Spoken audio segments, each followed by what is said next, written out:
Praise the Lord. आप सबको स्वागत है हमारे चैनल ऑट्स ऑफ मन्ना में। सही में प्रियो, वो परमेश्वर अद्भुत है, महान है। विलाप गीत में जैसा लिखा गया है 3:22 में, हम मिट नहीं गए, ये उसकी महाकरुणा का फल है। प्रियो, आपको मालूम है वचन में लिखा गया है, अगर हम पढ़ेंगे यिर्मयाह की पुस्तक 10 अध्याय 6 पद में, वहां ऐसा लिखा जाता है, हे यहोवा, तेरे समान कोई नहीं है, तू महान है और तेरा नाम पराक्रम में बड़ा है। आपको पता है प्रियो, हमारा परमेश्वर सबसे बड़ा है, सबसे महान है। आइए वचन सुनने से पहले उस परमेश्वर की हम आराधना करें।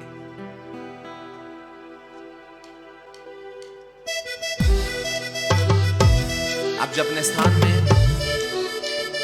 इस चैनल को देख रहे हैं, जरूर से आप ताली बजाते हुए उस परमेश्वर की आराधना कीजिए प्रियो, और कहिए, सही में प्रभु तू सबसे महान है और तू सबसे बड़ा है।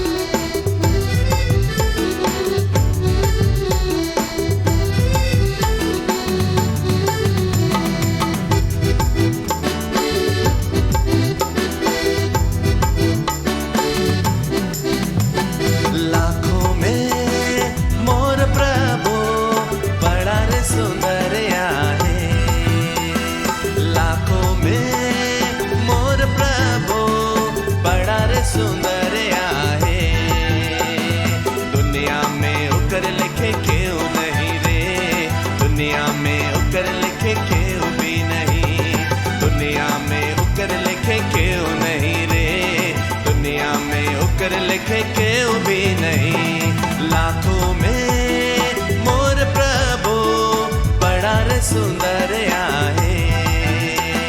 लाखों में मोर प्रभु बड़ा रे सुंदर आहे। आपको पता है प्रियो, उस परमेश्वर की हम सुंदरता को कैसे जानेंगे? हम जब अपने आप को देखते हैं, हम जब इतने सुंदर हैं प्रियो, आपको मालूम है हमारा बनाने वाला हमसे ज्यादा सुंदर है।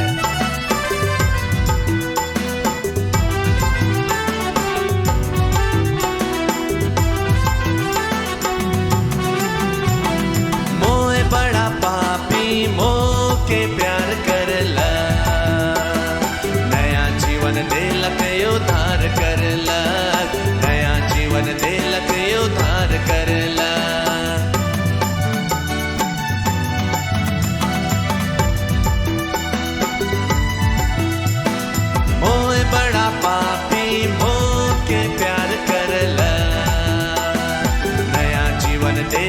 उद्धार करला, नया जीवन देलक उद्धार करला।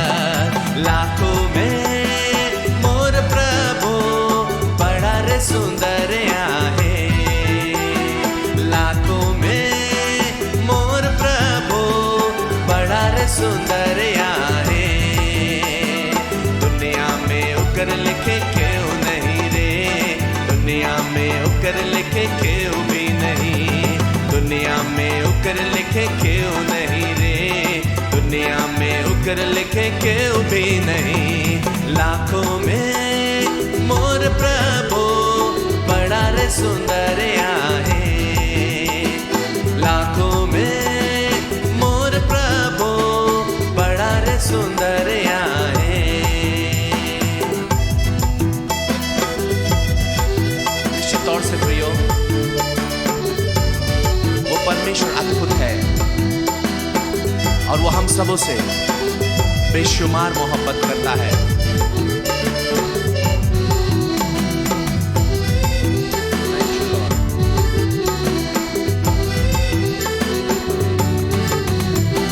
मोए तोरे भैया यीशु से प्यार कर लो, ओके अपन दिल में जो गाए रखबो, के अपन दिल में जो गाए रखबो।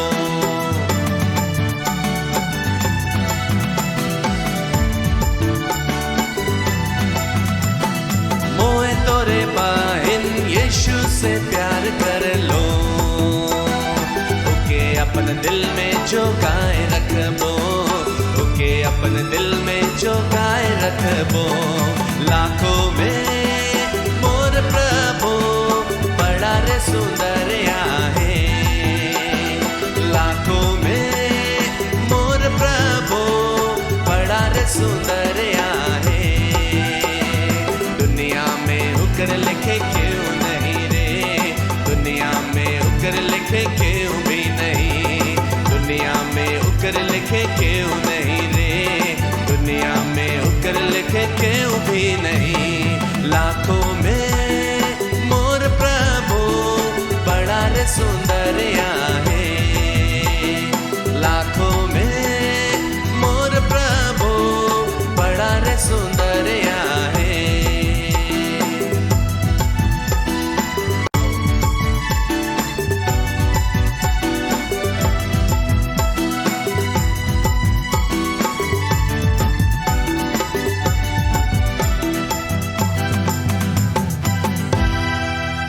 हम सब प्रार्थना करें।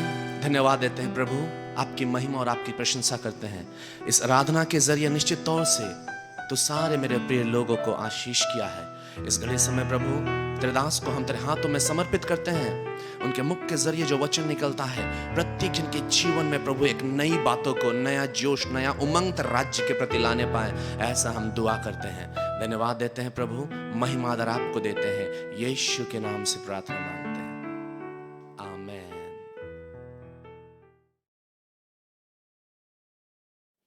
Praise the Lord, hallelujah. Welcome to the Odds of Manna. आप सबों को इस संध्या के समय में हम सब स्वागत करते हैं। विश्वास करते हैं हम कि आप लोग भले चंगे होंगे और परमेश्वर की उपस्थिति का आनंद उठा रहे हैं। आमेन, हालेलुया। आइए हम लोग परमेश्वर के वचन में जाने से पहले एक छोटी सी दुआ करें। सर्वसामर्थी सेनाओं का यह परमेश्वर, पिता इज़राइल का परमेश्वर, दाऊद का परमेश्वर, इब्राहिम का परमेश्वर, प्रभु जी हम आपको धन्यवाद देते हैं। लॉर्ड गॉड ऑलमाइटी, आपने परमेश्वर पिता हम पर अनुग्रह प्रदान किया और प्रभु जी इतने दिनों में प्रभु जी आप अपने वचनों से रहस्यमय और गुण बातों को परमेश्वर पिता प्रकट कर रहे हैं और हमें आशीषित कर रहे हैं। इसके लिए बहुत बहुत धन्यवाद। आज भी प्रभु परमेश्वर पिता हमसे बातें कीजिए और हम सबों को आशीष कीजिए। प्रभु यीशु के नाम से मांगते हैं, सुनिए और दया से स्वर्ग राज्य में ग्रहण कीजिए। आमेन, आमेन। आज जो किंगडम सीरीज जो हम लोग का चल रहा है परमेश्वर के राज्य के विषय में, और लास्ट वीक हमने देखा एक्सप्लोरिंग मैथ्यू 6:33, उसका 9वां भाग, 9th पार्ट को हम लोग देखे। इसी सीरीज को हम आगे बढ़ा रहे हैं और आज से इसी सीरीज में एक नया टॉपिक आएगा, नए थीम के साथ में जुड़कर, और ये टॉपिक स्वयं एक सीरीज बनेगा, लेकिन एक किंगडम सीरीज से ही हम आगे बढ़ रहे हैं। हालेलुया। और आज जिस विषय में हम बात करने जा रहे हैं किंगडम इकोनॉमी, इसका पार्ट 1 रहेगा, और जिस थीम में हम बात करने जा रहे हैं वो रहेगा गॉड्स माइंड ऑन वेल्थ। धन के विषय परमेश्वर का सोच क्या है, धन के विषय में परमेश्वर का सोच, संपत्ति के विषय में परमेश्वर का सोच क्या है। हम लोग किंगडम इकोनॉमी, ये स्वयं एक सीरीज के रूप में हम लोग जाएंगे। पार्ट 1 है और हम लोग इसको में आगे बढ़ेंगे। ये किंगडम सीरीज जो हम लोग सुने हैं 9 भाग तक पिछले दिनों में, 9 सप्ताह, उसी को ही हम आगे बढ़ा रहे हैं। और विशेष करके ये पर्टिकुलर टॉपिक उसी सीरीज का, इसको खुद एक सीरीज हम बनाने जा रहे हैं। प्रेज गॉड, आमेन, हालेलुया। तो हम लोग एक्सप्लोरिंग मैथ्यू 6:33, जिसमें लिखा हुआ है मत्ती 6:33, पहले उसके राज्य और धार्मिकता की खोज करो तब तुम्हें सब वस्तुएं मिल जाएंगी। तो हम लोग देख रहे थे सीरीज में कि क्या खोजना, परमेश्वर के राज्य को खोजना। परमेश्वर का राज्य एक देश है और एक स्वर्गीय देश है, उसका असर इस धरती में यीशु मसीह लेकर आए हैं। और एक देश को समझने के लिए उस देश का संविधान को हम जानते हैं, जानना पड़ता है। तो परमेश्वर का राज्य का भी संविधान के विषय में हम लोग देखें, कॉन्स्टिट्यूशन। उसके बाद में हर देश का अपना कानून व्यवस्था होता है। तो परमेश्वर के राज्य के जो लॉ, कानून व्यवस्था, आज्ञाएं, उसके विषय में देखें। और परमेश्वर के राज्य के आज्ञाओं को खोजना, परमेश्वर के राज्य को खोजना है।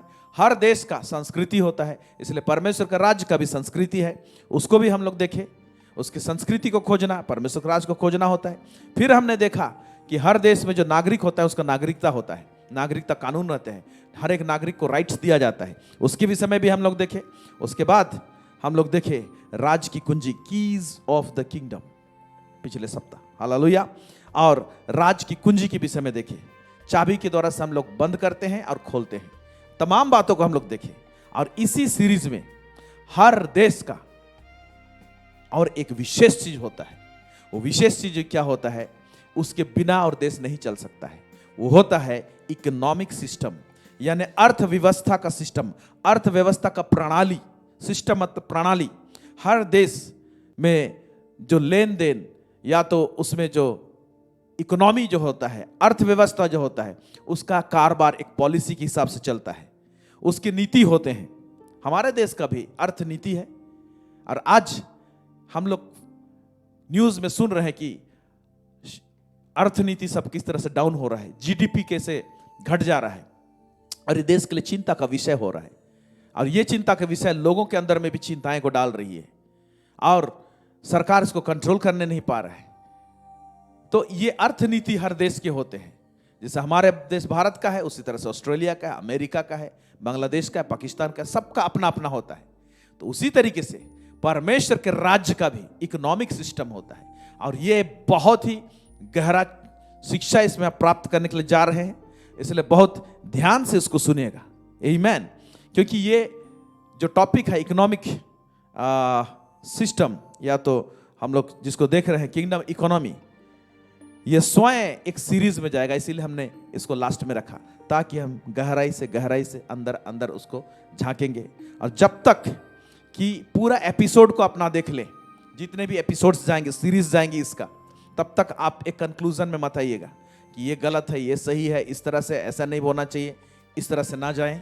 क्योंकि एक टॉपिक में या तो एक एपिसोड में इसको कंप्लीट करना ये हमारे लिए सही नहीं रहेगा, या तो हम कर भी नहीं पाएंगे, क्योंकि बहुत विशाल चैप्टर है। Praise the Lord, hallelujah. इसलिए बहुत ध्यान से इसको सुनिएगा, क्योंकि हम लोग कई एक सोच विचार अर्थनीति के विषय में परमेश्वर के राज्य के अंदर में जब हम आपको बताएंगे, हो सकता है वो आपके दिमाग के साथ का सोच विचार के साथ में क्लैश करे, जरूर क्लैश करेगा कुछ लोगों के साथ में। बहुत जैसे कि एक बम डाल दिया गया ऐसा लगेगा, लेकिन आप जरूर सुनेगा, वो आपके लिए बहुत आशीष का कारण होगा। आमीन। प्रेज द लॉर्ड, हालेलुया, आमीन। आज क्या है, जब कभी भी परमेश्वर के राज के अंदर में धन या तो संपत्ति के विषय में प्रचार किया जाता है, तो लोग तुरंत कई बार कमेंट्स करते हैं और बोलते हैं कि इस प्रकार का शिक्षा जो है ये शैतानिक है, शैतान की ओर से है। धन और संपत्ति के विषय में टीचिंग्स जो शैतानी है बोलते हैं। बहुत सारे कंट्रोवर्सी है, लेकिन जब हम देश के हिसाब से समझ रहे हैं, किंगडम के विषय में आपको बता रहे हैं, तो किंगडम का एक भाग होता है अर्थनीति, और बिना अर्थनीति का कोई देश नहीं चलता है, तो परमेश्वर का राज्य भी नहीं चलता है। इसीलिए आप सोचिए कि कितना इंपॉर्टेंट है। लेकिन जो लोग संकुचित सोच विचार रखते हैं, वो लोग इस प्रकार के शिक्षा को प्रॉस्पेरिटी टीचर बोलकर उसको नकारते हैं। तो प्रॉस्पेरिटी टीचिंग, समृद्धि का शिक्षा बाइबल में है ही नहीं। इसके विषय में किस प्रकार से लोग सोच विचार को लाकर इसको शैतानी शिक्षा कहते हैं। लेकिन मैं आपको बताना चाहता हूं एक विषय, कि जब इसको शैतानी शिक्षा तो कहा जाता है, लेकिन लोगों का परमेश्वर के राज्य के अंदर जो यीशु को ग्रहण किए, उनका चिंता का विषय आज धन को लेके ही है, क्या नहीं है? जब चिंता का विषय धन को लेके है, संपत्ति को लेके है, क्या खाएंगे क्या पिएंगे के विषय में लेके है, लेकिन उसी को का हल जब बताया जाता है शिक्षा में, तो उसको शैतानी शिक्षा कहते हैं। ये कैसे भला हो सकता है? आपका चिंता ही धन संपत्ति के विषय में है। चिंता यह है कि मेरे को हो रहा है कि नहीं हो रहा है, मुझे घटी हो रहा है, कमी हो रहा है, इसके विषय में फिक्र और चिंता रहता है। और चिंता इस दबाव के कारण से ब्लड प्रेशर हाई होता जाता है। लेकिन इसके विषय में जब शिक्षा दी जाती है, तो उसको शैतानी कहा जाता है। इसीलिए मैंने कहा कि कंक्लूड मत कीजिएगा शैतानी बोलकर। आप ध्यान से सुनिए, आपको निश्चय बहुत सारे बातें पूरे सीरीज में नई बातें आपको सीखने को मिलेंगी। हो सकता है कि लाइफ में कभी आपने सुना नहीं होगा, और उन डीपर बातों को हम लोग झांकने और देखने को जाते हैं। इसलिए ये विश्वासियों के जीवन में और परमेश्वर के राज्य में परमेश्वर के बच्चों का एक बहुत बड़ा फिक्र और चिंता का विषय धन है, संपत्ति है, क्या खाएंगे क्या पिएंगे, ये चिंता का विषय है। और इस चिंता के विषय में स्वयं यीशु मसीह ने उल्लेख किया है, उसको रेज किया है उस पॉइंट को, जो कि मत्ती उसका 6 उसका 31 से लेकर 34 में लिखा हुआ है। आगे आइए देखते हैं हम लोग। इसलिए तुम चिंता करके या ना कहना कि हम क्या खाएंगे या क्या पिएंगे। ये टॉपिक तो यीशु मसीह छेड़ दिया है, जिसके विषय में चिंता होती है। क्या खाएंगे क्या पिएंगे इसकी चिंता करके या न कहना बोला। आगे क्या लिखता है? या क्या पहनेंगे, क्योंकि अन्य जातीय इन सब वस्तुओं की खोज में रहते हैं, पर तुम्हारा स्वर्गीय पिता जानता है कि तुम्हें इन सब वस्तुओं की आवश्यकता है। इसलिए पहले तुम परमेश्वर के राज्य और उसकी धार्मिकता की खोज करो। देखिए इस पॉइंट को जो हम लोग चर्चा कर रहे हैं उसी के अंदर में आ रहा है। तो ये सब वस्तुएं भी तुम्हें मिल जाएंगी। अतः कल की चिंता ना करो, क्योंकि कल का दिन अपनी चिंता आप कर लेगा। आज के लिए आज ही का दुख बहुत है। हाँ, ये चिंता का जो विषय है इसी का तो हल निकालने के लिए आपको इस किंगडम इकोनॉमी सीरीज को लेकर आ रहे हैं। Praise God. इसलिए ध्यान से सुनिएगा, ये यीशु मसीह स्वयं इस टॉपिक को छेड़ा है। और चिंता नहीं करना क्यों बोल रहा है? क्यों चिंता नहीं करना बोल रहा है? क्योंकि प्रभु ये बोलना चाहता है इस वचन के अंदर में वो प्रकाशन है कि मेरे पास, मेरे राज्य में मेरे पास एक अर्थनीति, अर्थव्यवस्था का सिस्टम ऐसा है जो तेरे हर एक जरूरतों को पूरा करेगा। उसको खोजो, उसको समझो बोल रहा है। मेरे पास एक, हर देश का अर्थव्यवस्था फेल हो रहा है, लेकिन परमेश्वर के राज्य का अर्थव्यवस्था कभी भी फेल नहीं होता, उसका सिस्टम कभी फेल नहीं होगा। उसी को बताने के लिए आपको आए हैं। Praise God. और इसके ऊपर में क्यों वाद विवाद होता है? एक्चुअली धन का विषय में जब प्रचार होता है, संपत्ति के विषय में प्रचार होता है, कई एक वचन है, उस वचन के कारण से जो विश्वासी लोग या तो कुछ लोग क्या करते हैं, उसको मिस इंटरप्रेट करते हैं, एक गलत संदर्भ में उसको प्रचार करते हैं या गलत संदर्भ में उसको रखते हैं, प्रेजेंटेशन होता है, इसी के कारण से क्या होता है कि कंट्रोवर्सी, वाद विवाद होता है। धन संपत्ति के विषय में जो प्रचार होता है, कौन सा वो सारा वचन है? आइए हम लोग देखेंगे मत्ती, उसको मैथ्यू उसका 6:24 से 27।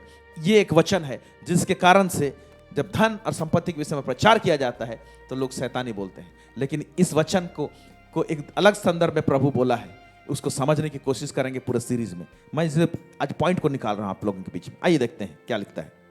कोई मनुष्य दो स्वामियों की सेवा नहीं कर सकता। कोई मनुष्य दो स्वामी का सेवा नहीं कर सकता है। ओके, क्योंकि वह एक से बैर और दूसरे से प्रेम रखेगा, हाँ, या एक से मिला रहेगा और दूसरे को तुच्छ जानेगा।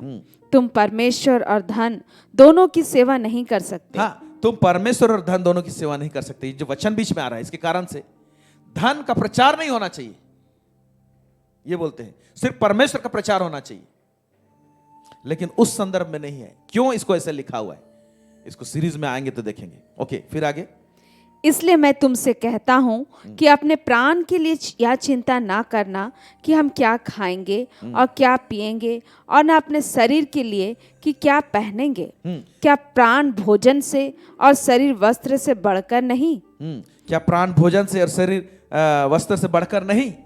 मेरे पास एक ऐसा अर्थ सिस्टम है, मेरे पास एक अर्थव्यवस्था का सिस्टम है मेरे राज्य में, जो ये सारे तेरे जरूरत को पूरा करेगा, ये बोलना चाह रहा है। क्योंकि इसी का पीछे ही तो लिखा हुआ है, उसकी राज्य और धार्मिकता की खोज करो, तब तुम्हें सब वस्तुएं मिल जाएंगी। ये खाने पीने के सारे वस्तु मिलेंगे, आपको धन भी मिलेगा, संपत्ति भी मिलेगा। तो धन संपत्ति को नहीं खोजो, मेरे राज्य को खोजो। तो धन संपत्ति के विषय में जो अर्थव्यवस्था, जो सिस्टम है, उसको भी जानो बोल रहा है, वो किस प्रकार से रेगुलेट करता है, तब तुम्हें ये सारे चिंताएं नहीं होंगी। तो प्रभु आपको चिंता मुक्त जीवन देना चाहता है कि क्या खाएंगे, क्या पिएंगे, आगे का मेरा भविष्य क्या होगा, ये सारा चीज जो है तो प्रभु स्वर्गीय धन के विषय में बताना चाहता है। हालेलुया। वहां से हमारे लिए धन मुहैया कराना चाहता है परमेश्वर, उसी के विषय में हम इन सीरीज में देखने जा रहे हैं। और एक वचन है, इस वचन के कारण से भी आज जब धन के विषय में प्रचार होता है, कंट्रोवर्सी होता है। वो कौन सा है? पहला तीमुथियों का पुस्तक, उसका 6 अध्याय, उसका 6 से लेकर 10 पद। यहां पर क्या लिखा हुआ है? पर संतोष सहित भक्ति बड़ी कमाई है, क्योंकि ना हम जगत में कुछ लाए हैं और ना कुछ ले जा सकते हैं। हाँ। यदि हमारे पास खाने और पहनने को हो तो इन्हीं पर संतोष करना चाहिए। हाँ। पर जो धनी होना चाहते हैं वे ऐसी परीक्षा और फंदे और बहुत सी व्यर्थ और हानिकारक लालसाओं में फंसते हैं। ये जो पॉइंट लिखा हुआ है, पर जो धनी होना चाहते हैं, सही बात लिखा है, वचन गलत नहीं है। वे लोग परीक्षा और फंदे और बहुत सारे व्यर्थ और हानिकारक लालसाओं में फंसते हैं। तो प्रभु, जो लोग धन के पीछे भागते हैं, इसीलिए तो ऊपर में लिखा जो पढ़ रहे थे, तुम धन और परमेश्वर दोनों का सेवा नहीं कर सकते। तुम परमेश्वर की सेवा करो, धन तुम्हारे पीछे में भागेगा। वो संदर्भ को बताना चाह रहा है। तुम धन के पीछे मत भागो, परमेश्वर तुमसे दूर हो जाएगा। तुम परमेश्वर के पीछे भागो, धन तुम्हारे पीछे भागेगा। यह संदर्भ को रखना चाह रहा है परमेश्वर। हालेलुया। और परमेश्वर के राज्य के अर्थ नीति को समझाना चाहता है कि अर्थ व्यवस्था जो है उसको किस तरह से आप अपने दिमाग में सेट करें और रखें। आगे क्या लिखता है? जो मनुष्यों को बिगाड़ देती है और विनाश के समुद्र में डुबा देती है, क्योंकि रुपये का लोभ सब प्रकार की बुराइयों की जड़ है, जिसे प्राप्त करने का प्रयत्न करते हुए बहुतों ने विश्वास से भटक कर अपने आप को नाना प्रकार के दुखों से छलनी बना लिया है। ये पॉइंट, क्योंकि रुपये का लोभ सब प्रकार की बुराई की जड़ है, लिखा हुआ है। तो इसका इंटरप्रिटेशन क्या होता है? इसीलिए रुपया के विषय में, धन के विषय में प्रचार नहीं होना चाहिए। रुपया और धन खराब नहीं है, ऐसे लिखा है। यहां पर आप समझने की कोशिश की, रुपया का लोभ बोल रहा है वो खराब है, लेकिन ना तो रुपया और ना तो धन और ना तो संपत्ति खराब है, लेकिन लोभ, रुपया का जो लोभ है वो खराब है। इसको समझने की कोशिश करें। इसीलिए इसको बैलेंस करने के लिए, इस क्रिटिकल थॉट्स को सही करने के लिए, ठीक करने के लिए ही मत्ती 6:33 लिखा गया है, या प्रभु ने डिक्लेरेशन दिया है, कहा है, इसलिए पहले तुम परमेश्वर की राज और उसकी धार्मिकता की खोज करो तो ये सब वस्तुएं भी तुम्हें मिल जाएंगी। इसको बैलेंस करने के लिए कहा है। खोज क्या करना है उसको बता रहा है। आमीन। इसलिए जब ये टॉपिक पूरा खत्म हो जाएगा तो लास्ट में आप लोगों के लिए और एक चीज का खोज के विषय में लाएंगे, क्योंकि परमेश्वर के राज को खोजना, क्या खोजना, परमेश्वर के राज को खोजना तो बताए हैं, लेकिन क्या खोजना, धार्मिकता को खोजना, वो लास्ट में बताएंगे, जो कि सारा टीचिंग्स जितना है हमारा, सारा टॉपिक को बैलेंस करेगा। इवन धन और संपत्ति का जो शिक्षा जो इस किंगडम सीरीज में जा रहा है, और ये अर्थव्यवस्था का सिस्टम में जो हमें बताएंगे हम, उसमें जा रहा है, उसको भी बैलेंस करेगा। अभी तो सिर्फ मैं ये बता रहा हूं कि क्या खोजना, परमेश्वर के राज को खोजना, और धार्मिकता को खोजो भी बोला हुआ है। तो धार्मिकता को खोजना क्या होता है वो अलग विषय है, उसको भी हम आपको बताएंगे। प्रेज गॉड, आमेन, हालेलुया। सो यीशु मसीह स्वयं धन और संपत्ति का टॉपिक को छेड़ा है। आइए देखते हैं मत्ती उसका 6 उसका 24 को फिर से पढ़ेंगे हम लोग। कोई मनुष्य दो स्वामियों की सेवा नहीं कर सकता, क्योंकि वह एक से बैर और दूसरे से प्रेम रखेगा, या एक से मिला रहेगा और दूसरे को तुच्छ जानेगा। हाँ। तुम परमेश्वर और धन दोनों की सेवा नहीं कर सकते। हाँ, ये बोलने के बाद बैलेंस करने के लिए ही मत्ती 6:25 को कहा गया है। पढ़िए। इसलिए मैं तुमसे कहता हूँ कि अपने प्राण के लिए यह चिंता ना करना कि हम क्या खाएंगे और क्या पिएंगे, और ना अपने शरीर के लिए कि क्या पहनेंगे। क्या प्राण भोजन से और शरीर वस्त्र से बढ़कर नहीं? आमीन। ये इसको मैं बाद में कभी समझाऊंगा। क्या प्राण भोजन से और शरीर वस्त्र से बढ़कर नहीं?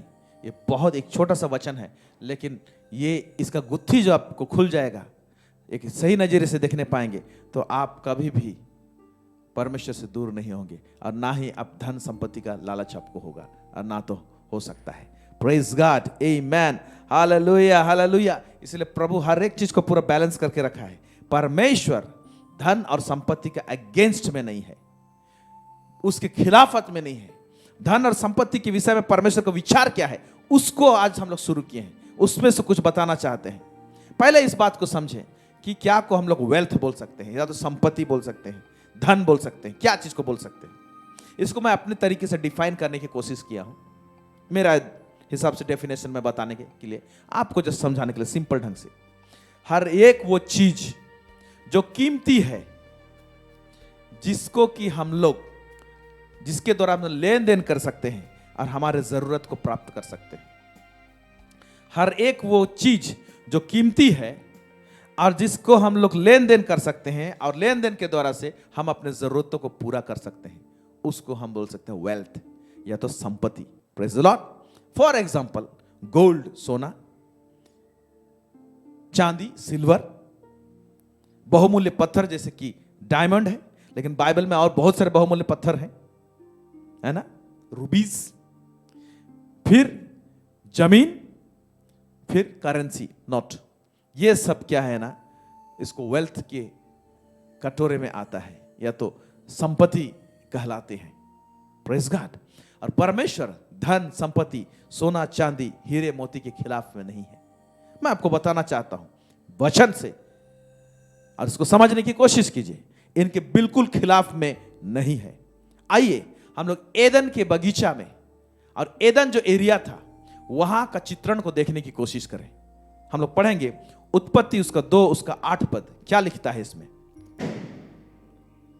और यहोवा परमेश्वर ने पूर्व की ओर अदन में एक वाटिका लगाई और वहां आदम को जिसे उसने रचा था रख दिया। एक मिनट देखिए, और यहोवा परमेश्वर ने पूर्व की ओर एदन में एक वाटिका लगाई, यानी एदन बड़ा एरिया है, उसके पूर्व में एक वाटिका लगाई। ये वाटिका छोटा है, ध्यान से समझिए। और यहोवा परमेश्वर ने पूर्व की ओर एदन में एक वाटिका लगाई। एदन बड़ा एरिया है, ओके, और उसके पूर्व एरिया जगह में एक वाटिका लगाया है, और परमेश्वर ने आदम को वहां रखा। अब देखते हैं इस एदन में जो पूरा एरिया है वहां पर क्या पाए गए हैं, उसको हम लोग देखेंगे। उत्पत्ति उसका 2:9 से लेके 12। और यहोवा परमेश्वर ने भूमि से सब भांति के वृक्ष जो देखने में मनोहर और जिनके फल खाने में अच्छे हैं उगाए, और वाटिका के बीच में जीवन के वृक्ष को और भले या बुरे के ज्ञान के वृक्ष को भी लगाया। हाँ, ये वाटिका में लगाया। फिर उस वाटिका को सींचने के लिए एक महानदी अदन से निकली, हाँ। और वहां से आगे बहकर 4 धाराओं में बंट गई। हाँ, और उस वाटिका को सींचने के लिए एक महानदी थी जो 4 धाराएं में बहती थी। यानी ये महानदी जो थी वो आदम इस महानदी से कनेक्टेड था, वहां तक पहुंच था उसका, वो ज्यादा दूर नहीं था, उसी इलाके में था। Praise the Lord. और इस महानदी के विषय में क्या कह रहा है, पढ़ेंगे। पहली धारा का नाम पिसोन है। पहली धारा जो है, 4 धारा में बैठती है, पहला धारा उसका नाम क्या है? पिसोन है। पिशोन है। यह वही है जो हवीला नाम के सारे देश को जहां सोना मिलता है घेरे हुए है। सोना मिलता है उसे घेरे हुआ है। तो अब देखिए, एदन जो एरिया कहलाता है, एदन यानी परमेश्वर की उपस्थिति को दर्शाता है। उसमें जो वाटिका स्पेशली लगाया गया है जहां पर आदम को रखा गया है, हालेलुया। तो उस इलाके में जो नदी पाई जाती है और जो एरिया पाया जाता है उसमें क्या लिखता है ना, जहां सोना मिलता है। आमीन। फिर आगे, यह वही है जो हवीला नाम के सारे देश को जहां सोना मिलता है घेरे हुए है। हाँ, उस देश का सोना चोखा होता है। उस देश का सोना चोखा होता है। वहां मोती और सुलेमानी पत्थर भी मिलते हैं। वहां पर बहुमूल्य पत्थर भी मिलते हैं। तो आप देख रहे हैं धन और संपत्ति एकदम आदम के पूरे करीब में, बाजू में रखा है। अगर धन और संपत्ति जो है, बहुमूल्य चीज अगर खराब है, तो मेरा सवाल है आदम के इतने करीब उसके पहुंच में क्यों रखा? Praise the Lord, hallelujah. अगर धन और संपत्ति, सोना अगर खराब है, तो मैं ये पूछना चाहता हूं कि जब यीशु मसीह पैदा हुआ और वो गुहाल में है, उसके माता पिता हैं यूसुफ और मरियम, तो कुछ ज्योतिषी लोग पूरब देश से आते हैं और उसको जो भेंट चढ़ाते हैं, तो वहां पर सोना, लोबन और गंधरस रहता है। ये सब कुछ बहुमूल्य चीज है जो यीशु को पास में अट्रैक्ट होके आ रहे हैं। तो जब यीशु के पास में सारा चीज अट्रैक्ट होके आ रहे हैं, उसके पीछे उद्देश्य है। क्यों ये धन संपत्ति यीशु के पास में आया, देखेंगे सीरीज में हम लोग। तो जब यीशु के पास में आया, वो यीशु हमारे अंदर में रहता है। तो वो यीशु जब हमारे अंदर में रहता है और उस यीशु का आराधना करते हैं, तो ऐसे चीज हमारे पास अट्रैक्ट होंगे, क्योंकि यीशु मसीह के पास भी सारा चीज अट्रैक्ट होते हैं। हालेलुया। वो आकर्षित होते हैं ऐसे चीज, और यीशु मसीह में हम बने रहते हैं, यीशु को प्यार करते हैं, उसकी राज धार्मिकता को खोजते हैं हम लोग, उस यीशु राजा की। तो ये चीज ऑटोमेटिक आएंगी, बोला है, अट्रैक्ट होंगी, आकर्षित होंगी, आप मैग्नेट बन जाएंगे इसका। Praise the Lord. आप धन के पीछे नहीं भागेंगे, धन आपके पीछे भागेगा, और ऐसा होना चाहिए, और इस पॉलिसी में होना चाहिए। Praise God. तो इसीलिए धन और संपत्ति बहुमूल्य चीज, इसके अगेंस्ट में परमेश्वर नहीं है। वो तो आदम के बहुत करीब में उसको रखा था। ये तो धरती का बात है। चलो, जो जहां पर परमेश्वर स्वयं विराजमान है, जहां पर परमेश्वर अपने लोगों को ले जाना चाहता है और वहां का एक खंड में लोगों को बसाना चाहता है, उसके विषय में क्या हाल खबर है हम लोग पढ़ेंगे। प्रकाशित वाक्य 21 उसका 1 से 4 यहां पर नए यरूशलेम के विषय में बताता है। आइए देखते हैं। फिर मैंने नए आकाश और नई पृथ्वी को देखा, क्योंकि पहला आकाश और पहली पृथ्वी जाती रही थी हाँ। और समुद्र भी ना रहा। ठीक।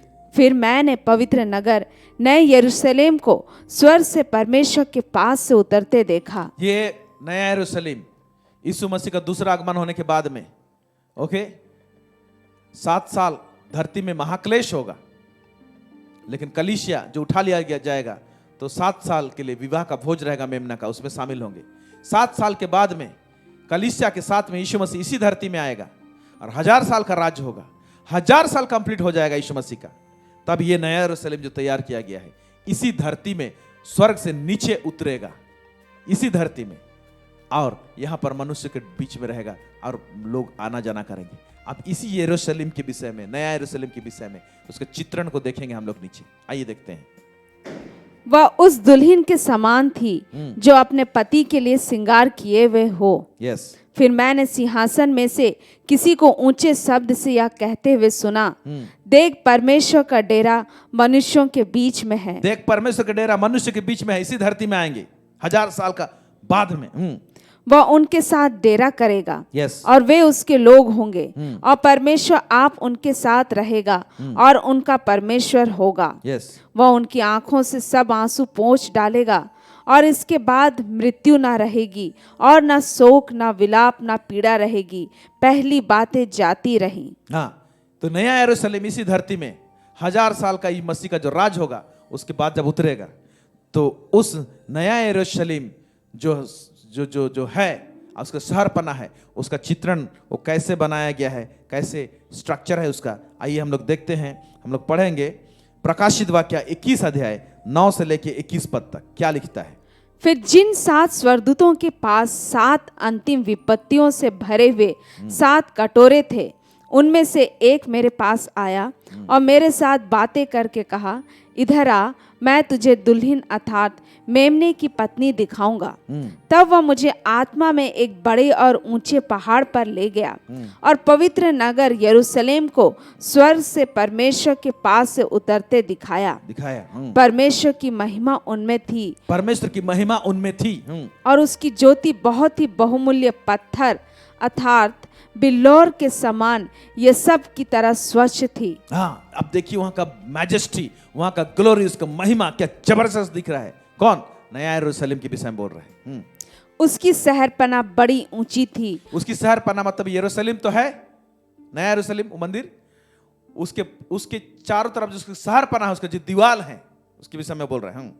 और उसके 12 फाटक और फाटकों पर 12 स्वर्गदूत थे। हाँ। और उन फाटकों पर इजरायलियों के 12 गोत्रों के नाम लिखे थे। यस। फिर पूर्व की ओर 3 फाटक, उत्तर की ओर 3 फाटक, दक्षिण की ओर 3 फाटक और पश्चिम की ओर 3 फाटक थे। हाँ। नगर की शहरपना की 12 नींवें थी और 12 फाउंडेशन भी थे। सोचिए 12 गेट है, 12 फाउंडेशन भी है। फिर और उन पर मेमने के 12 प्रेरितों के 12 नाम लिखे थे। हाँ। फिर जो मेरे साथ बातें कर रहा था उसके पास नगर और उसके फाटकों और उसकी शहरपना को नापने के लिए एक सोने का गज था। सोने का गज था उस स्वर्गदूत के पास, बोल रहे हैं। नापने का जो मेजरिंग इंस्ट्रूमेंट है ये इतना कीमती है, ये शहरपना और ये नया यरूशलेम, कि उसको नापने वाला जो इंस्ट्रूमेंट है वो सोना का है, बोल रहा है। अगर सोना खराब है तो स्वर्ग में क्या कर रहा है वो सोना? अगर सोना खराब है तो स्वर्ग में क्या कर रहा है? वह नहीं रहना चाहिए सोना को। फिर आगे देखिए। वह नगर वर्गाकार बसा हुआ था और उसकी लंबाई चौड़ाई के बराबर थी। और उसने उस गज से नगर को नापा तो 750 कोस का निकला। उसकी लंबाई और चौड़ाई और ऊंचाई बराबर थी। उसने उसकी शहरपना को मनुष्य के अर्थात स्वर्गदूत के नाप से नापा हाँ, तो 144 हाथ निकली। फिर उसकी- अभी ध्यान से सुनिए। हाँ, उसकी शहरपना यशब की बनी थी। उसकी शहरपना यशब, यशब एक पत्थर है, बहुमूल्य पत्थर है, बहुत कीमती पत्थर है। उसकी शहरपना यशब की बनी हुई थी, उसका घेरा जो वाल। फिर क्या कहता है? और नगर ऐसे शुद्ध सोने का था जो स्वच्छ कांच के समान हो। एक मिनट। और नगर ऐसे शुद्ध सोने का था, शुद्ध सोने का। हमारे इस पृथ्वी में चोखा सोना नहीं पाया जाता है, जो प्योर फॉर्म बोलते हैं, 24 कैरेट्स बोलते हैं, इसका प्योर फॉर्म कहाँ मिलेगा? ये यहां पर है, नया यरूशलेम जो बना हुआ है। बोलता है उसकी शहरपना यशब की बनी थी और नगर ऐसे शुद्ध सोने का था जो स्वच्छ कांच के समान था। मतलब इतना प्योर है ये सोना कि ग्लास में जैसा आर पार हम लोग देखने पाते हैं, या तो ग्लास में जो रिफ्लेक्शन हमारा आता है तो सोना में अपना चेहरा देखने पाएंगे। वाओ, खाबा सांता लाबा, प्रेज द लॉर्ड। अगर सोना इतना खराब है, ये जो धन, ये जो संपत्ति है, इस धरती में सबसे ज्यादा कीमती सोना को माना जाता है। गोल्ड का ट्रेडिंग होता है हर देश में। जब इकोनॉमिक सिस्टम, जब नोट छापना होता है तो उतना करेंसी का सोना उस देश खरीद के पहले रखता है। हमारा देश रिजर्व बैंक ऑफ इंडिया उतना सोना रखा है, उतना का वैल्यू का करेंसी मार्केट में घूम रहा है। ये अर्थव्यवस्था में इस तरह से किया जाता है। ऐसे ही पैसा नहीं छाप सकता है सरकार कोई भी देश का। उसको जितना एक्स्ट्रा पैसा छापना है अगर, तो उसको उतना का सोना उसके पास में अर्जित रहना चाहिए। ये बहुत सारा सिस्टम है, वो इकोनॉमिक्स में आप पढ़ सकते हैं। जो लोग MBA करते हैं और फाइनेंस पढ़ते हैं और तो इकोनॉमिक सिस्टम जो पढ़ते हैं उसमें ये सब चीज पढ़ाया जाता है। तो देखिए कि इस प्रकार का सोना जो है वो स्वर्ग में पाया जाता है। फिर क्या लिखता है? उस नगर की नींवें हर प्रकार के बहुमूल्य पत्थरों से संवारी हुई थी। उसका नींव जो है, फाउंडेशन जो, हर प्रकार के बहुमूल्य पत्थर वहां जड़े हुए हैं। आगे देखिए। पहली नींव यशब की, हाँ, दूसरी नीलमणि की, तीसरी लालड़ी की, चौथी मरकत की, पांचवी गोमेदक की, छठवीं माणिक्य की, सातवीं पीतमणि की, आठवीं पेरोज की, नौवीं पुखराज की, 10वीं लहसनिये की, 11वीं धूम्रकांत की और 12वीं याकूत की थी। 12 फाटक 12 मोतियों के थे। 12 मोतियों के थे। एक एक फाटक एक एक मोती का बना था। एक एक फाटक एक एक मोती का बना था। ये सारा फाटक किसके लिए बना है? आपके लिए, हमारे लिए। अब देखिए, ये नया यरूशलेम को प्रभु ने ऐसा सुसज्जित किया है, पूरा धन संपत्ति जो है, विवाह जो है उसमें डाला हुआ है। वो इस धरती में आएगा जिसमें हम लोग चला फिरा करेंगे। Praise God. फिर देखिए क्या बोलता है। नगर की सड़क स्वच्छ कांच के समान शुद्ध सोने की थी। हाँ, नगर की सड़क स्वच्छ कांच के समान, कांच, शुद्ध कांच। कांच में रिफ्लेक्शन आता है, हमारा चेहरा देख सकते हैं। तो कौन सा सोना था? शुद्ध सोने की थी। तो वहां पर जो नया यरूशलेम में जो रास्ता जो है ना, उसको परमेश्वर ने सोना से बनाया है। परमेश्वर हंसता है हमारे ऊपर में। ये वचन जो हम लोग पढ़ रहे हैं, ये क्या बताना चाहता है?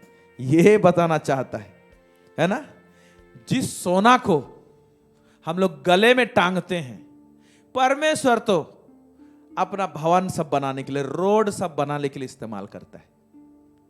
आप सोच रहे हैं? देखिए, जिसको हम लोग इतना बहुमूल्य बना सोचते हैं और अपने गले में रखते हैं और इसके पीछे भागते हैं, उसको परमेश्वर बोलता है ये मेरे राज्य में ये सब रोड सब बनता है। इसमें हम लोग का रोड सब कैसे पिच्चू से बनता है, गिट्टी से बनता है। ओके, और उसको हम लोग कीमती सोचते हैं। वो सीमेंट का दाम कितना है, वो गिट्टी बालू का दाम कितना है, वो पिच्चू का दाम कितना है। परमेश्वर जो शहरपना बनाया है ना, उस सोने का से रास्ता उसको बनाया है। रास्ता जो है सोना का है, वो भी चोखा सोना का बना हुआ है। Hallelujah, praise the Lord. तो प्रभु ये संदेश देना चाहता है कि मेरा जो धन और संपत्ति जो मेरे पास में है ना, वो मेरा है। सीरीज में हम देखेंगे, सारा धन, सारा सोना, सारा चांदी परमेश्वर कहता हूं मेरा है, कहता है। इसीलिए परमेश्वर जब है तो उसको इस्तेमाल कर रहा है, ऐसे बना के रखा है। आमेन, आमेन। इसीलिए प्रभु ये एक्चुअली संदेश देना चाहता है कि तुम धन और संपत्ति के पीछे मत भागो, मेरे पास में अर्थव्यवस्था का नीति एक जबरदस्त रूप से है। तुम उस अर्थव्यवस्था का नीति को समझो और उसको फॉलो करो, तब ये सारा चीज तुम्हारे पीछे आएंगी और तुम मुझे प्यार भी करने पाओगे। तुम मुझे प्यार भी करने पाओगे संपत्ति के साथ में, अगर मेरे राज्य का अर्थ नीति को समझोगे, अर्थव्यवस्था का सिस्टम को समझोगे। ये वो मैसेज देना चाहता है और बोलना चाहता है। परमेश्वर धन और संपत्ति के खिलाफ में नहीं है, और ना तो सोना और चांदी खराब है। अगर खराब है सोचते हैं तो परमेश्वर क्यों स्वर्ग में रखा है और क्यों बना रहा है सब सोना का सड़क, सब इतने सारे बहुमूल्य पत्थरों से क्यों यरूशलेम को उसने सुसज्जित करके रखा है। आइए कुछ दिग्गजों को देखते हैं। उसमें से पहला दिग्गज है वो है अब्राहम, जो बहुत ही धनी था और फिर भी परमेश्वर के करीब था। उत्पत्ति 13 उसका 1 से 4 पढ़ेंगे। तब अब्राहम अपनी पत्नी और अपनी सारी संपत्ति लेकर लूत को भी संग लिए हुए मिस्र को छोड़कर कनान के दक्षिण देश में आया। यस, अब्राहम भेड़ बकरी गाय बैल और सोने रुपए का बड़ा धनी था। हाँ, अब देखिए क्या लिखता है। अब्राहम भेड़ बकरी गाय बैल और सोने रुपए का बड़ा धनी था। विश्वासी को पिता जिसको बोलते हैं। अगर विश्वासी का पिता जो हमारा बाप के पास में है तो क्यों बच्चों लोगों के पास में नहीं रहना चाहिए। और हम आज जब धन और संपत्ति की शिक्षा बैलेंस रूप में भी दिया जाने से भी हम लोग अगर क्रिटिकल माइंड रहता है तो हम इसका नुक्ताचीनी करते हैं। मैं आपसे पूछना चाहता हूं, क्या आपको नहीं चाहिए? क्या अच्छा भोजन नहीं चाहिए? क्या अच्छा घर नहीं चाहिए आपको? क्या आप अपने बच्चों को अच्छा पढ़ाना नहीं चाहते हैं? क्या चाहिए इसके लिए? इसके लिए धन जरूरत पड़ेगा। लेकिन इसी चीज का शिक्षा के ऊपर में आज बहुत कंट्रोवर्सी है। लेकिन परमेश्वर के राज्य में इसी विषय में ही सबसे ज्यादा चिंता भी है। तो प्रभु चिंता मुक्त जीवन देने के लिए उसके राज्य का अर्थव्यवस्था का सिस्टम को बताना चाहता है। ये देखिए अब्राहम को जो इतना धनी था, बोलता है फिर क्या बोलता है। फिर वह दक्षिण देश से चलकर बेतेल के पास उसी स्थान को पहुंचा जहां पहले उसने अपना तंबू खड़ा किया था, जो बेतेल और ए के बीच में है। यह स्थान उस वेदी का है जिसे उसने पहले बनाई थी, और वहां अब्राम ने फिर यहोवा से प्रार्थना की। जो वेदी बनाई थी और फिर उसमें प्रार्थना की, यानी इतने सारे धन संपत्ति होने के बावजूद परमेश्वर के साथ में प्रार्थना का जीवन इसका तगड़ा और मजबूत है। ये धन संपत्ति होने के बावजूद उसका प्रार्थना का जीवन गड़बड़ नहीं हुआ। नहीं हो सकता है, क्योंकि परमेश्वर के राज्य के अर्थ नीति को अब्राहम जानता था। Praise the Lord. दूसरा दिग्गज उसका बेटा वो है याकूब। यह भी धन और संपत्ति से भरपूर था, फिर भी परमेश्वर के करीब रहने पाया। उत्पत्ति 30 उसका 43 क्या लिखता है। इस प्रकार वह पुरुष अत्यंत धनाढ्य हो गया। धनाढ्य हो गया। हाँ, और उसके बहुत सी भेड़ बकरियां और दासियां और दास और ऊंट और गधे हो गए। Praise the Lord. इसका संपत्ति ऊंट गधे ये सब उस समय का संपत्ति कहलाता था। आज के जमाने में दूसरा चीज है इसी की जगह में, लेकिन एक खेतीहार के लिए यही से बड़ा चीज संपत्ति होते हैं। फिर इनका बेटा, हालेलुया, अब्राहम का बेटा इसहाक यानी याकूब का पिता। आइए देखते हैं उसके विषय में। यह भी कितना धनी था लेकिन परमेश्वर के करीब था। उत्पत्ति उसका 26 12 से लेकर 13 पद ये क्या कहता है। फिर इसहाक ने उस देश में जोता बोया और उसी वर्ष में 100 गुना फल पाया, और यहोवा ने उसको आशीष दी और वह बढ़ा और उसकी उन्नति होती चली गई, यहाँ तक कि वह अति महान पुरुष हो गया। हाँ, इतना संपत्ति प्राप्त किया कि अति महान पुरुष हो गया। लोग डरते थे उसके इलाके के लोग इसहाक से। Praise God. और एक दिग्गज व्यक्ति इसके विषय में क्या कहने हैं। और जब इन लोगों के विषय में बता रहा है तो क्यों लिस्ट बता रहा है, क्या जरूरत है लिस्ट बताने के विषय में। वो है अय्यूब जो परमेश्वर का भय मानता था। अय्यूब उसका 1 से 3। सिर्फ अय्यूब धनी था लिखना चाहिए। लिस्ट देने का कारण क्या है। प्रभु बताना चाहता है कि अय्यूब जब परमेश्वर का भय मानता था, उसके साथ में खड़ा रहता था, बना रहता था, इसलिए परमेश्वर उसको धन संपत्ति दिया था। आइए देखते हैं हम लोग। ऊज देश में अय्यूब नामक एक पुरुष था। वह खरा और सीधा था और परमेश्वर का भय मानता और बुराई से दूर रहता था। यस। उसके 7 बेटे और 3 बेटियां उत्पन्न हुई।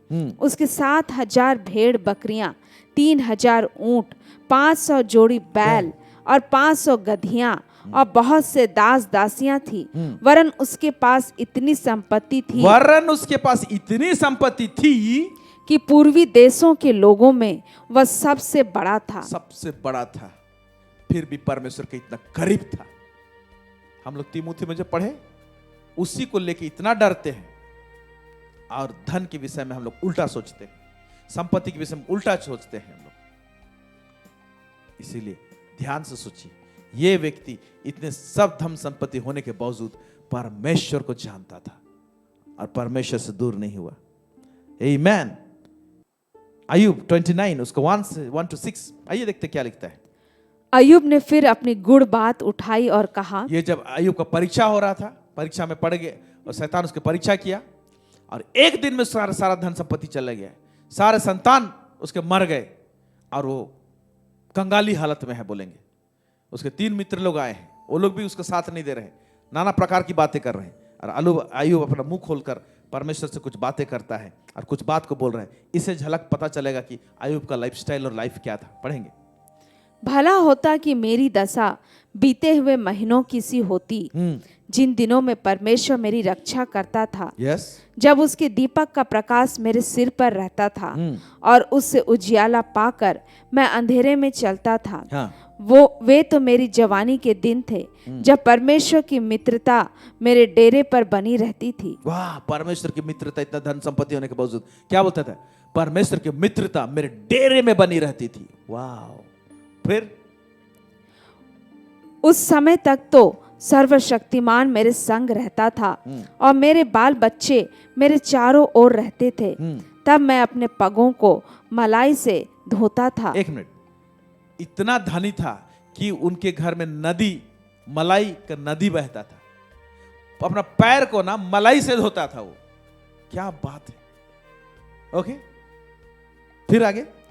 और मेरे पास की चट्टानों से तेल की धाराएं बहा करती थी। ऐसा क्यों लिखा है? चट्टान से भला तेल निकलता है? इस कहने का मतलब यह है कि ये कोई भी चीज में हाथ डालता था, सख्त से सख्त सिचुएशन में भी, लेकिन उसके पास में प्रॉफिट ही आता था। Praise the Lord. बोले मेरे पास की चट्टानों में तेल की धाराएं बहा करती थी। कोई भी सख्त सिचुएशन भी दे दिया जाए और इसमें प्रॉफिट नहीं हो सकता, इसका ऐसा कोई बोल ही नहीं सकता है। हालेलुया। वहां से संपत्ति इसके पास में आती थी। क्यों? क्योंकि संपत्ति को नहीं खोजता था, ये परमेश्वर को खोजता था। इसलिए सख्त एरिया से भी उसके लिए संपत्ति प्राप्त होती थी, प्रॉफिट होता था। इसी संदर्भ में इसको समझाने की कोशिश किया है। आमेन, हालेलुया, प्रेज गॉड। और अब देखते हैं, जब उसके जीवन से सारे परीक्षा के समय खत्म हो गए, शैतान भागा, तो परमेश्वर उसको फिर से आशीष दिया, तो जितना संपत्ति था उसका डबल हुआ उसके पास में। आमेन, आमेन। मतलब संपत्ति एक ऐसा मैग्नेट था कि संपत्ति छोड़ ही नहीं रहा है। अभी डबल होने का मतलब सोचिए, अभी और ज्यादा उम्र हो गया है, फिर भी उसके जीवन में संपत्ति का घटी कमी नहीं हो रहा है। क्यों संपत्ति घटी कमी नहीं हो रहा है? क्योंकि संपत्ति का उद्देश्य को जो उसको मिला था उसको समझता था, जानता था। Praise God. इन तमाम दिग्गज लोगों का एक खास चीज को मैं बताना चाहता हूं आप लोगों को। आज हम लोग डरते हैं, मैं प्रभु को खो बैठूंगा, इसीलिए मैं धन का प्रचार को नहीं सुनूंगा, संपत्ति के विषय में बताया जाता है नहीं सुनूंगा, या तो मैं धन के विषय में नहीं सोचूंगा, मैं गरीब ही हूं, ठीक हूं, ऐसे सोचते। लेकिन अब्राहम, याकूब, इसहाक, अय्यूब और भी हैं, मैं 4 लोगों का बात आपको पास में लाया हूं। ये लोग इतना धनी थे और फिर भी परमेश्वर के इतना करीब थे, बिना बाइबल के, बिना बाइबल के। इनके पास में आपके और मेरे साथ में परमेश्वर का ज्ञान बांटने के लिए 66 बुक है, धन के विषय में शिक्षा है, सब कुछ है हमारे पास में। लेकिन इनके पास में कोई बाइबल नहीं है। इसके बावजूद ये लोग इतना धनी हैं और परमेश्वर के इतना करीब हैं। तो रेवलेशन किसके पास में है? आप और मेरे पास में है ज्यादा या इनके पास में था? धन का भेद इनके पास में है, इसीलिए इनके लाइफ को स्टडी करके आप धन का सीक्रेट को पा सकते हैं, संपत्ति का सीक्रेट को पा सकते हैं, और परमेश्वर के करीब रहना कैसे चाहिए धन होने के साथ साथ ये सीक्रेट इनसे मिल सकता है। इसीलिए स्टडी कीजिए, इनको देखिए, पूरा छान मारिए, इनके विचारों को देखिए। Hallelujah, praise the Lord. आज हमारे पास में बाइबल होकर, है ना, हम परमेश्वर के करीब जैसे चलना चाहिए वैसे होने नहीं पाता है। लेकिन इनके पास में बिना बाइबल के तो क्या रेवलेशन था, परमेश्वर का प्रकाशन था इनके पास में। आमेन, आमेन, आमेन, हालेलुया, प्रेज गॉड। फिर इजरायलियों को परमेश्वर जब मिस्र देश से छुड़ाया और कनान देश लेके जा रहा है, और कनान देश से में घुसने से पहले मूसा के द्वारा से परमेश्वर कुछ खास बात कर रहा है, इजरायलियों को बोल रहा है कि तुम जब कनान देश प्रवेश करोगे तो यहोवा परमेश्वर को भूल नहीं जाना, बोल के बोल रहा है। ओके, और उसी में एक खास बात कर रहा है। क्या कह रहा है हम लोग देखेंगे। व्यवस्था विवरण उसका 8, 11 से 18 पद, यहां पर क्या लिखा हुआ है? इसलिए सावधान रहना, कहीं ऐसा ना हो कि अपने परमेश्वर यहोवा को भूलकर उसकी जो जो आज्ञा, नियम और विधि मैं आज तुझे सुनाता हूँ उनका मानना छोड़ दे। हाँ, फिर ऐसा ना हो कि जब तू खाकर तृप्त हो। हाँ, और इसका मतलब ऐसा ना हो कि जब खाकर तुम तृप्त हो। इसका मतलब परमेश्वर का प्लानिंग में, परमेश्वर के योजना में इजरायलियों को, यहूदियों को कनान देश में उनको तृप्त करना चाह रहा था।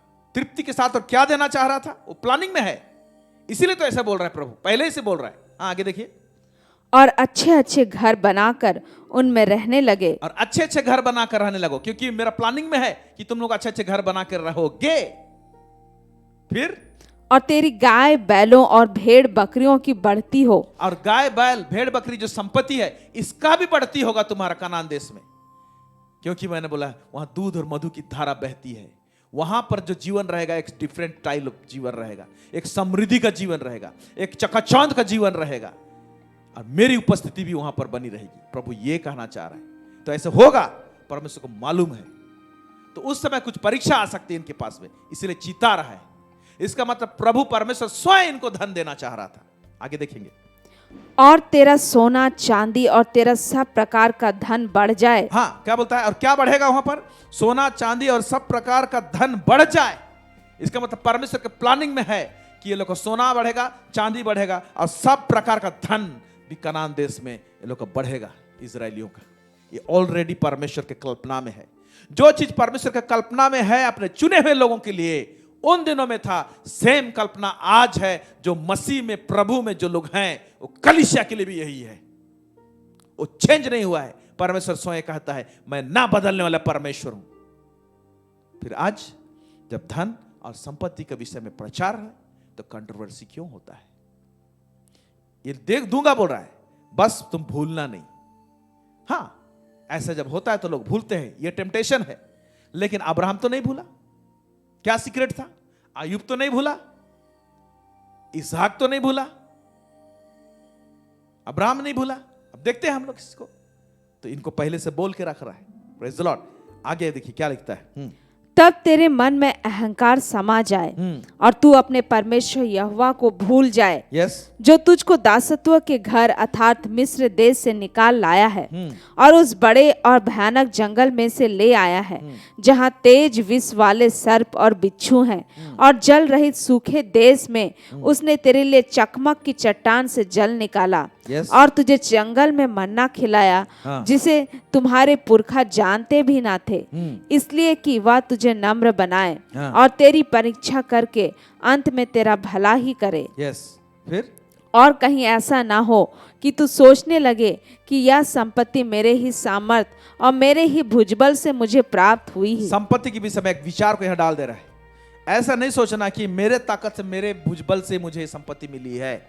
आज यही विचार को आपको और मुझे रखने के लिए बोल रहा है। ये एक चाबी है कि संपत्ति जब मिलता है आपको तो अपने, मेरे ताकत से, मैं 8 घंटा कमाता हूं प्लांट में, या तो ऑफिस जाता हूं, यहां जाता हूं, ये करता हूं, तब जाके मैं, ये मेरा मेहनत है इसीलिए कमाया हूं। ऐसे तुम मत बोलना, ये बोल रहा है। उनको भी बोला, आज हमको कह रहा है। वरन क्या बोल रहा है, नीचे पढ़ेंगे।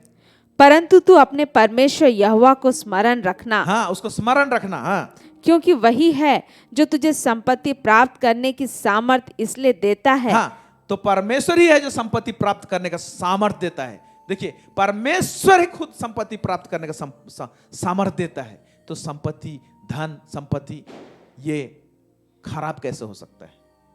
वो जब देता है। मैं परमेश्वर के राज के अंदर का बात बता रहा हूं, मैं उनको नहीं कह रहा हूं जो परमेश्वर के राज के बाहर में है। बड़े बड़े फैक्ट्री हैं, प्लांट हैं, कंपनीज हैं, परमेश्वर को नहीं जानते, उनका कारोबार अलग है। हम उसके विषय में नहीं बात कर रहे हैं, हम परमेश्वर के राज के अंदर की बात को कर रहे हैं। जो परमेश्वर के राज के अंदर में परमेश्वर स्वयं धन संपत्ति कमाने के लिए ताकत देता है, एनॉइंट करता है, अभिषेक देता है, पावर देता है, बोलता है। पढ़ेंगे। क्योंकि वही है जो तुझे संपत्ति प्राप्त करने की सामर्थ इसलिए देता है, इसलिए देता है, इनको बोला था इसलिए देता है। फिर कि जो वाचा उसने तेरे पूर्वजों से शपथ खाकर बांधी थी उसको पूरा करे, जैसा आज प्रकट है। हाँ, एक मिनट देखिए, कि जो वाचा उसने तेरे पूर्वजों को शपथ खाकर बांधी थी। शपथ खाकर, परमेश्वर शपथ खाया था एक चीज के लिए और वाचा बांधा। जब वाचा बांधा, उसको दृढ़ करने के लिए, जब हम लोग कुछ चीज को बोलते हैं प्रॉमिस करने के लिए, तो अपना से बड़ा या तो प्रिय लोगों का सर में हाथ रखते बहुत लोग, मैं बच्चों का कसम खाता हूं, ये इसका कसम खाता हूं, यकीन दिलाने के लिए। तो परमेश्वर यकीन दिलाने के लिए अपने से बड़ा किसी को नहीं पाया, तो अपना ही शपथ खाया, लिखता है बाइबल में। हालेलुया। तो परमेश्वर अपना शपथ खा के वाचा बांधा, कॉन्ट्रैक्ट किया, कॉन्स्टिट्यूशन बनाया। और कॉन्ट्रैक्ट में क्या बोल रहा है, देखिए, जो वाचा उसने तेरे पूर्वजों से शपथ खाई थी, बांधी थी, उसको पूरा करे। तो वाचा के अंतर्गत में संपत्ति देने का बात को कर दिया था। हालेलुया। यही बात, यानी इजरायली लोग जो संपत्ति प्राप्त किए, वो कॉन्ट्रैक्ट के अधीन में आता है। परमेश्वर कॉन्ट्रैक्ट कर दिया था कि मैं संपत्ति दूंगा। किसको? अब्राहम को कर दिया था, मैं तेरा नाम बड़ा करूंगा। उसी में, इस कॉन्ट्रैक्ट में ये वाला है, तेरा नाम ऊंचा करूंगा, है ना, तुम्हें मैं बढ़ाऊंगा, संतान दूंगा। ये सारा कॉन्ट्रैक्ट में भी धन संपत्ति का कॉन्ट्रैक्ट भी इसी में आता है। Praise God. और आज इस कॉन्ट्रैक्ट के भागी हम भी होते हैं। इस कॉन्स्टिट्यूशन, इस संविधान की भागी हम भी होते हैं। कैसे? क्योंकि ये अब्राहम को घोषणा किया था, और जब हम यीशु को ग्रहण करते हैं तो हम लोग अब्राहम की संतान हो जाते हैं और अब्राहम के इस कॉन्ट्रैक्ट के साथ में जुड़ते हैं, और ये आशीष हमारे लिए होता है। मैं पढ़ रहा हूं आपके लिए, गलती उसका 3 उसका 26 क्या लिखता है? क्योंकि तुम सब उस विश्वास के द्वारा जो मसीह यीशु पर है परमेश्वर की संतान हो, लिखा हुआ है। ओके, हम परमेश्वर के संतान हो जाते हैं। फिर क्या कहता है? फिर कहता है, और यदि तुम मसीह के हो तो अब्राहम के वंश और प्रतिज्ञा के अनुसार वारिस भी हो। वाह, हम मसीह के हैं तो अब्राहम के वंश हो गए, और प्रतिज्ञा के अनुसार उसके वारिस भी हैं। किस चीज का वारिस? अब्राहम को जो भी आशीष मिला उसका वारिस। उसमें, उस कॉन्ट्रैक्ट में धन और संपत्ति का बात लिखा हुआ है, उसके भी वारिस होते हैं। Praise God, hallelujah. तो परमेश्वर का अर्थव्यवस्था का सिस्टम में वाचा, जिसमें कॉन्ट्रैक्ट में लिखा हुआ है, दिया गया है, उसको अच्छी तरह समझ सकते हैं कि कॉन्स्टिट्यूशन के विषय में, संविधान के विषय में हमने क्या कहा। इसमें राजा क्या करता है? अपने प्रजा के साथ में कॉन्ट्रैक्ट करता है और बेनिफिट्स देने का वादा करता है, और हमारे को भी परमेश्वर पिता यही चीज दिया है। आमीन। इसीलिए सब उपदेशक 5 उसका 18 से 19 में देखिए कि धन और संपत्ति जो है ये परमेश्वर की ओर से वरदान है, बोलता है परमेश्वर के राज्य के अंदर में। पढ़ेंगे हम लोग। सुन, जो भली बात मैंने देखी है, वरन जो उचित है वह यह कि मनुष्य खाए और पिए, और अपने परिश्रम से जो वह धरती पर करता है, अपनी सारी आयु भर जो परमेश्वर ने उसे दी है सुखी रहे। सुखी रहे, जो दी है उसे सुखी रहे, बोलता है। ओके, क्योंकि उसका भाग यही है। उसका भाग है, बोल रहा है भाई। और क्या भाग है उसका? वरन हर एक मनुष्य जिसे परमेश्वर ने धन संपत्ति दी हो। किसने धन संपत्ति दी हो? जिसे परमेश्वर ने धन संपत्ति दी हो, वो क्या करे? और उनसे आनंद भोगने और उसमें से अपना भाग लेने और परिश्रम करते हुए आनंद करने की शक्ति भी दी हो। हाँ, यह परमेश्वर का वरदान है। इस प्रकार का जीवन परमेश्वर का वरदान है, बोलता है। Praise God. So it is gift of God. तो परमेश्वर ने प्रॉमिस किया, प्रतिज्ञा किया है। भजन संहिता उसका 112 उसका 1 से 3, यहां देखिए क्या लिखता है। एक वंडरफुल चीज है, देखने का नजरिया आपको सही होना चाहिए परमेश्वर के वचन को। हाँ यहाँ की स्तुति करो, हाँ, क्या ही धन्य है वह पुरुष जो यहोवा का भय मानता है यहोवा का भय मानता है और उसकी आज्ञाओं से अति प्रसन्न रहता और है। उसकी आज्ञाओं से अति प्रसन्न होता है। हाँ उसका वंश पृथ्वी पर पराक्रमी होगा, हाँ, सीधे लोगों की संतान आशीष पाएगी। यस, फिर क्या लिखता है, ध्यान से। हाँ, उसके घर में धन संपत्ति रहती है, उसके घर में धन संपत्ति रहती है। जो परमेश्वर का भय मानता है, उसकी आज्ञा को मानता है और उसके आज्ञा पर दिन रात मनन करता है। ऐसे बहुत सारी बातें लिखी है दूसरी जगह में, है ना। उसके घर में धन संपत्ति रहती है और फिर लिखा हुआ है और उसका धर्म सदा बना रहेगा। अंग्रेजी में लिखा हुआ है, देखिए, wealth and riches shall be in his house and his righteousness. धर्म का जगह में धार्मिकता होना चाहिए, यानी धन और संपत्ति भी रहेगा और धार्मिकता भी बना रहेगा। हम लोग कैसे सोचते धार्मिकता चला जाएगा, धन संपत्ति आएगा तो? क्या बोल रहा है? धार्मिकता बना रहेगा, हमेशा बना रहेगा। क्यों बना रहेगा? क्योंकि परमेश्वर धन और संपत्ति को एक उद्देश्य से दिया है। उस उद्देश्य को व्यक्ति समझे रहेगा।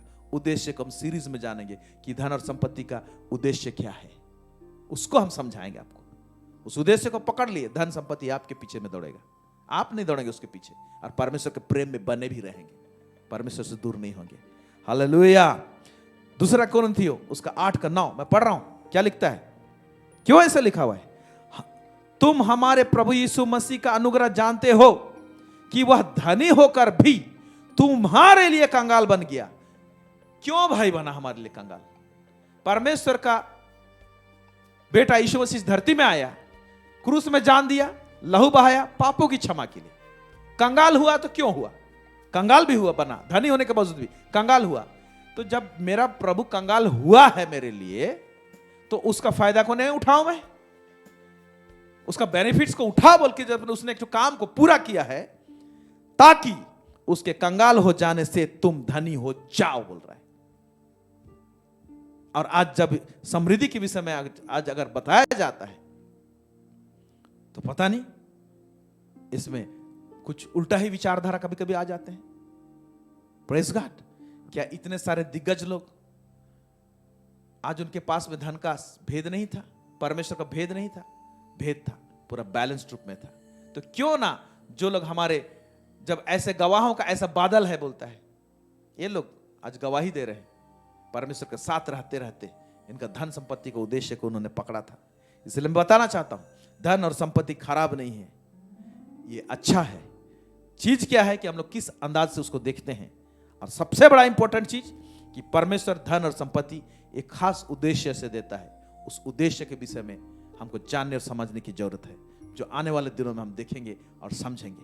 इसलिए वंडरफुल सीरीज जाने वाला है, और आपका जीवन वैसे नहीं रहेगा अगर इसको पकड़ेंगे और समझेंगे, और सोच विचार को आप अपने दिमाग में सेट कर लेंगे। Praise the Lord.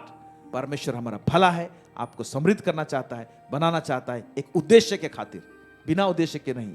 धन संपत्ति के साथ में एक उद्देश्य जुड़ा हुआ है, उसको पकड़े, उसको हम लोग सीखने को जा रहे हैं। प्रभु इस वचन के द्वारा से अधिकाई से आप सबों को आशीष करे। आमेन। हालेलुया। प्रार्थना करते हैं। सर्वसामर्थी सेनाओं का यह परमेश्वर पिता, आकाश और पृथ्वी को बनाने और प्रभु परमेश्वर, आपको धन्यवाद देते हैं।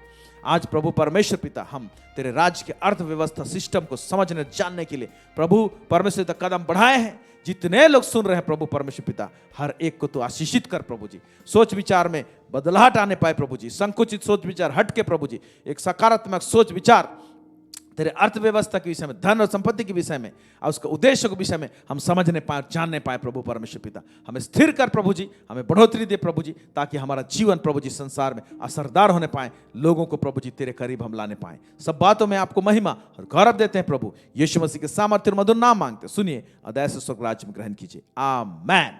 Praise the lord. प्रभु आप सबको अधिकाई आशीष दे। इस सीरीज को आप लोग देखना मत भूलिएगा। God bless you.